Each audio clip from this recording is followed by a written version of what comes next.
नमस्कार, स्वागत है आप सभी का एआर न्यूज में। मैं कृति पेश करती हूं आज के मुख्य समाचार। विनेश फोगाट की डिस्क्वालिफिकेशन पर अब 13 अगस्त को आएगा सीएएस का फैसला, आगे बढ़ाई डेट। ओमकारेश्वर में शुरू हुई मध्य उत्तर भारत की सबसे बड़ी फ्लोटिंग सोलार परियोजना। हरदा की 44,000 महिलाओं को 2 महीनों के लिए निशुल्क सैनिटरी नैपकिन उपलब्ध कराएगा जिला प्रशासन। वनाधिकारी संबंधित व्यक्तिगत दावों की सुनवाई के लिए आयोजित होंगे शिविर, कलेक्टर ने दिए आदेश। फिर आधी रात को हुए 26 आईएएस 21 आईपीएस अधिकारियों के तबादले। 8 जिलों के कलेक्टर बदले, कई एसपी भी बदले गए। महिला ने बनाई कट्टा धोते हुए रील, पुलिस ने छापा मारकर पकड़ा शक्ति कपूर को। घर से मिला हथियारों का जखीरा। दूरस्थ अंचलों तक बेसिक लाइफ सपोर्ट की जागरूकता आवश्यक। इमरजेंसी मेडिसिन के 20वें नेशनल कॉन्फ्रेंस में बोले राज्यपाल। हरदा विधायक ने वनग्राम में किया सामुदायिक भवन का भूमि पूजन। हरदा में धूमधाम से निकली जय भोलेनाथ कावड़ यात्रा, दादा गुरु हुए सम्मिलित। हरदा के मुख्य बाजार क्षेत्र में नगर पालिका ने गिराए जर्जर मकान, घंटों बंद रहा मुख्य मार्ग। अब खबरें विस्तार से। मध्य प्रदेश के चंबल इलाके के मुरैना में एक महिला को अवैध हथियारों के साथ रील बनाना इतना महंगा पड़ जाएगा, शायद महिला को एहसास भी नहीं होगा। दरअसल महिला के द्वारा बनाई गई रील के संज्ञान में आने के बाद मुरैना पुलिस ने त्वरित कार्रवाई करते हुए एक बड़ी कामयाबी हासिल की है। रील के सहारे पुलिस ने यहां अवैध हथियार निर्माण करने वाले का भांडा फोड़ करते हुए घर पर ही हथियार की फैक्ट्री संचालित करने वाले 2 आरोपियों को गिरफ्तार कर घर से भारी मात्रा में हथियार और उसे बनाने का सामान बरामद किया है। दोनों आरोपियों पर आर्म्स एक्ट के तहत मुकदमा दर्ज किया गया है। यह पूरा वाकया शनिवार का है। शनिवार की सुबह से ही सोशल मीडिया पर एक वीडियो खूब शेयर किया जा रहा था, जिसमें एक महिला कट्टा धोते हुए दिखाई दे रही थी। वीडियो मुरैना के पुलिस अधिकारियों के पास भी पहुंच गया। एसडीओपी रवि भारद्वाज ने तत्काल महुआ थाना प्रभारी पवन भारद्वाज को मामले को संज्ञान में लेकर कार्रवाई करने का निर्देश दिया। महुआ थाना पुलिस ने वीडियो की जांच पड़ताल की तो अवैध हथियार बनाने वाले का पता चल गया। इसके बाद पुलिस ने आरोपियों को पकड़ने के लिए रछेर रोड महुआ चौराहे पर चेकिंग लगा दी। चेकिंग लगाकर पुलिस आरोपियों का इंतजार कर रही थी। तभी खीली गांव की तरफ से बाइक पर सवार होकर शक्ति कपूर उर्फ छोटू सकवार और उसका पिता बिहारी लाल साथ में प्लास्टिक की बोरी में कुछ लेकर जाता हुआ दिखाई दिया। पुलिस को देखते ही वह मामला समझ गए और भागने का प्रयास किया, लेकिन मोटरसाइकिल लड़खड़ाकर गिर गई, जिसमें बाप बेटे दोनों घायल हो गए। पुलिस द्वारा जब बोरी की तलाशी ली गई तो उसमें भारी मात्रा में अवैध हथियार मिले। पूछताछ करने के बाद उन्होंने बताया कि वह घर पर ही हथियार बनाने का काम करते हैं, इसके बाद खुद ही बेचते हैं। वायरल वीडियो के बारे में बताया कि वह उनकी पत्नी का वीडियो है। आपातकालीन चिकित्सा में फर्स्ट आवर अर्थात गोल्डन आवर बहुत महत्वपूर्ण होता है। इस अवधि में त्वरित और सटीक मेडिकल सहायता से कई लोगों को जीवन दान मिल सकता है। इसलिए दूरस्थ ग्रामीण अंचलों तक बेसिक लाइफ सपोर्ट की जागरूकता की आवश्यकता है। उक्त कथन प्रदेश के राज्यपाल मंगूभाई पटेल ने रविवार को 20वें राष्ट्रीय कॉन्फ्रेंस के दौरान कहे। राज्यपाल कॉन्फ्रेंस समापन समारोह को संबोधित कर रहे थे। इस दौरान उन्होंने कहा कि स्वास्थ्य कर्मियों को भी आपातकालीन चिकित्सा में नवीनतम प्रोटोकॉल से अपडेट किया जाए। इस दौरान राज्यपाल ने आपातकालीन चिकित्सा सेवाओं को प्रभावी बनाने और चिकित्सा नवाचारों के लिए एम्स और आयोजकों को बधाई दी। उन्होंने कहा कि कॉन्फ्रेंस में विद्वानों और विशेषज्ञों के मंथन से आपातकालीन चिकित्सा की बेहतरी के लिए जो समाधान और सुझाव रूपी अमृत निकला है, उसे समाज को ज्यादा से ज्यादा बांटने का प्रयास करें। राज्यपाल ने कहा कि आपातकालीन परिस्थितियों में लोगों को जागरूक बनाने साइक्लोथॉन प्रभावी माध्यम है। उन्होंने एम्स भोपाल की इस पहल की सराहना की। राज्यपाल श्री पटेल ने आशा व्यक्त की साइक्लोथॉन का आयोजन आपातकालीन चिकित्सा के प्रति समाज में सकारात्मकता के प्रसार में सफल होगा। साथ ही इमरजेंसी मेडिसिन के क्षेत्र में एम इंडिया 2024 भी मील का पत्थर साबित होगा। हरदा विधायक डॉक्टर राम किशोर दोगने ने जिले में वन ग्राम प्रतापपुरा एवं जूना पानी में रविवार को जनपद निधि से 5 लाख रुपए की राशि से बनने वाले सामुदायिक भवन एवं ग्राम जूना पानी में 2 लाख रुपए की जनपद निधि से बनने वाले सार्वजनिक चबूतरे का भूमि पूजन किया। इस अवसर पर खिरकिया जनपद अध्यक्ष रानू पटेल समेत ग्रामीण जन उपस्थित रहे। रविवार को नगर में जय भोले कावड़ यात्रा का आगमन हुआ। इस दौरान कावड़ यात्रियों का जगह जगह स्वागत किया गया।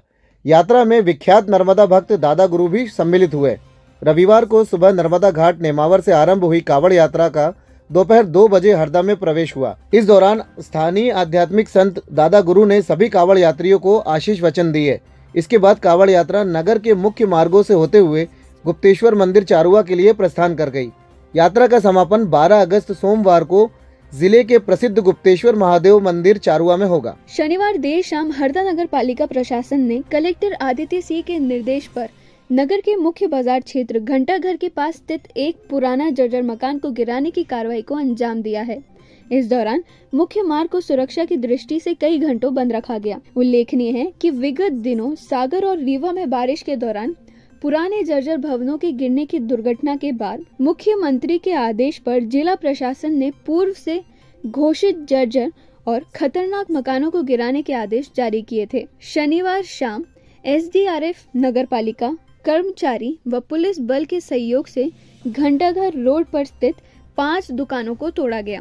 यह कार्रवाई देर रात तक चली। नगर पालिका CMO कमलेश पाटीदार ने बताया कि शासन द्वारा प्राप्त जर्जर भवनों को तोड़ने के निर्देश के तहत शहर में जर्जर अवस्था वाले मकानों भवनों को तोड़ने की कार्रवाई की जा रही है। अभी शहर में और भी जर्जर अवस्था वाले भवन हैं, जिन्हें तोड़ने की कार्रवाई की जाएगी। भारतीय पहलवान विनेश फोगाट के डिस्क्वालिफिकेशन पर आज शाम तक फैसला आएगा। CAS उन्हें सिल्वर मेडल दिए जाने की दलील पर क्या फैसला सुनाता है, यह इंतजार और बढ़ गया है, क्योंकि CAS ने फैसले की तारीख शनिवार से बढ़ाकर 11 अगस्त कर दी है। खेलों की मध्यस्थता करने वाला न्यायालय CAS ने प्रेस रिलीज जारी कर बताया है कि अब फैसला 11 अगस्त को सुनाया जाएगा। यानी विनेश के साथ साथ भारत को आज शाम तक इंतजार और करना होगा। CAS की ओर से जारी स्टेटमेंट में बताया गया कि अब विनेश फोगाट के डिस्क्वालिफिकेशन मामले पर फैसला 11 अगस्त की शाम को आएगा। बता दें कि यूनाइटेड वर्ल्ड रेसलिंग ने 50 किलोग्राम कैटेगरी महिला कुश्ती के फाइनल मैच से ठीक पहले भारतीय रेसलर विनेश फोगाट को डिस्क्वालीफाई कर दिया था, क्योंकि उनका वजन तय मानक से 100 ग्राम अधिक पाया गया था। उसी के बाद विनेश ने 7 अगस्त को अपने डिस्क्वालिफिकेशन के खिलाफ अपील दायर की थी और वे बीते शुक्रवार लगभग 1 घंटे चली सुनवाई में खुद मौजूद रहीं। इस दौरान भारतीय पहलवान की ओर से सीनियर एडवोकेट हरीश साल्वे और विदुषपत सिंघानिया ने दलील पेश की थी। सुनवाई के दौरान UWW ने भी अपना पक्ष रखा था। पहले CAS का फैसला भारतीय समयानुसार 10 अगस्त की रात 9:30 बजे सुनाया जाना था, लेकिन फिलहाल विनेश फोगाट और भारतीय फैंस का इंतजार कुछ घंटों के लिए बढ़ गया है। पहले बताया गया था कि CAS एक अंतरिम फैसला जारी करेगा और उसके बाद औपचारिक तौर पर फैसले का स्टेटमेंट जारी करेगा।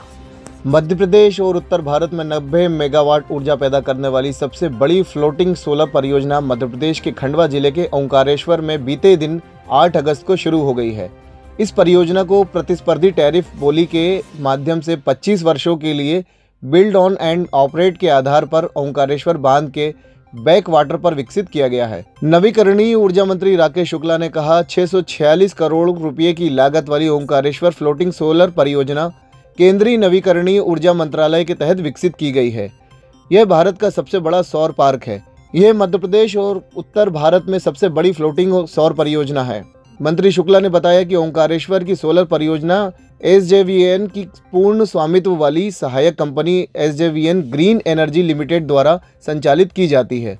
परियोजना के चालू होने पर कुल स्थापित क्षमता SJVN की क्षमता बढ़कर 2466.50 मेगावाट हो गई है। इस परियोजना से पहले वर्ष में 196.5 मिलियन यूनिट और 25 वर्षों में 4629.3 मिलियन यूनिट बिजली पैदा होने की संभावना है। चालू होने के बाद परियोजना कार्बन उत्सर्जन में 2.3 लाख टन की कमी लाएगी और केंद्र सरकार के लक्ष्य को हासिल करने में महत्वपूर्ण योगदान देगी। हरदा जिले के स्व सहायता समूह की 44,000 महिला सदस्यों को जिला खनिज प्रतिष्ठान मद से 2 माह के लिए निःशुल्क सैनिटरी नैपकिन उपलब्ध कराई जाएगी।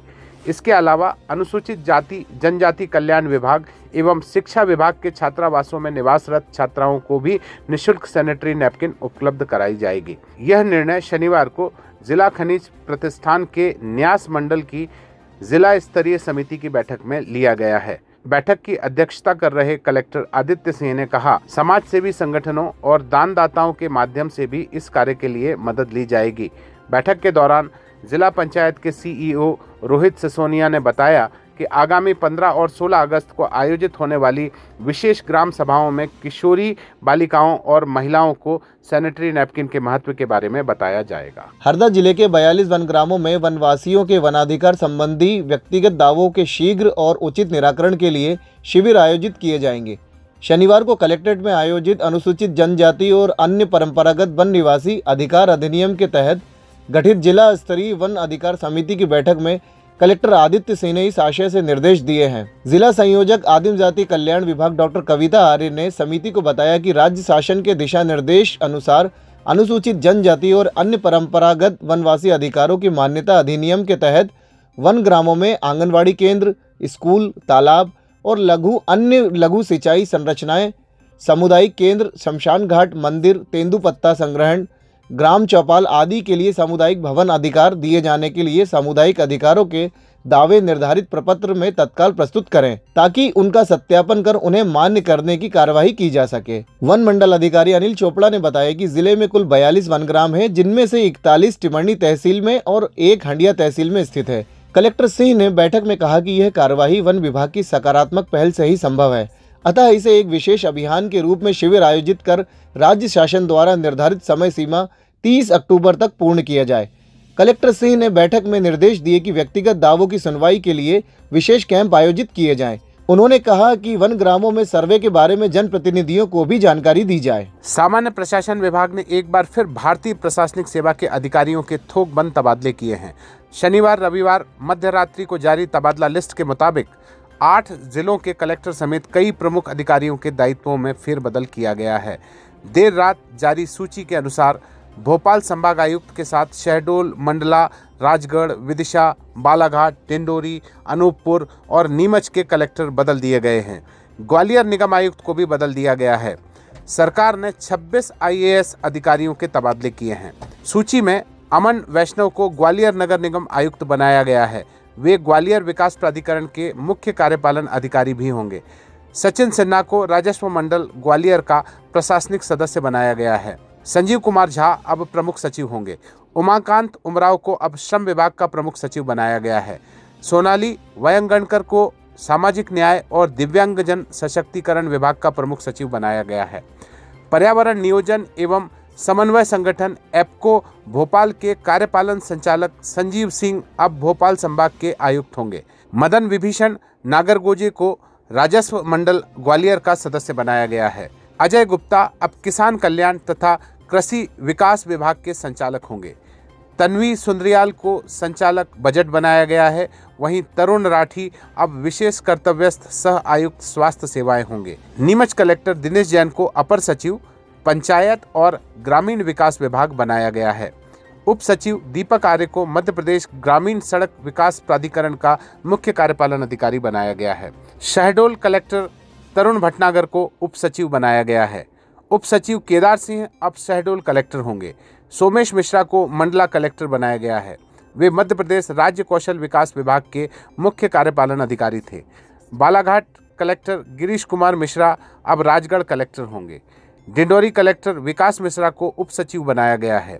अनूपपुर कलेक्टर आशीष वशिष्ठ को प्रबंध संचालक राज्य इलेक्ट्रॉनिक्स विकास निगम बनाया गया है।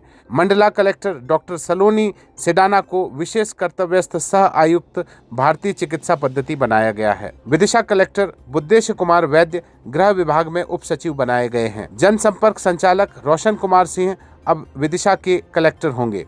जिला पंचायत उज्जैन के मुख्य कार्यपालन अधिकारी मृणाल मीना अब बालाघाट के कलेक्टर होंगे। ग्वालियर नगर निगम आयुक्त हर्ष सिंह को डिंडोरी कलेक्टर बनाया गया है। भोपाल के अपर कलेक्टर हिमांशु चंद्रा को नीमच का कलेक्टर बनाया गया है। उप सचिव अंशुल चंद्रा अब संचालक जनसंपर्क होंगे।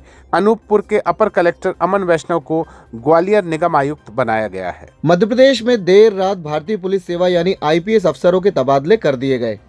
DC सागर को पुलिस मुख्यालय भेजा गया है। आधी रात के बाद जारी तबादला सूची में अनुराग शर्मा को विशेष सशस्त्र बल भोपाल के पुलिस निरीक्षक से शहडोल जोन का पुलिस महानिरीक्षक बनाया गया है। 21 अधिकारियों का तबादला किया गया है।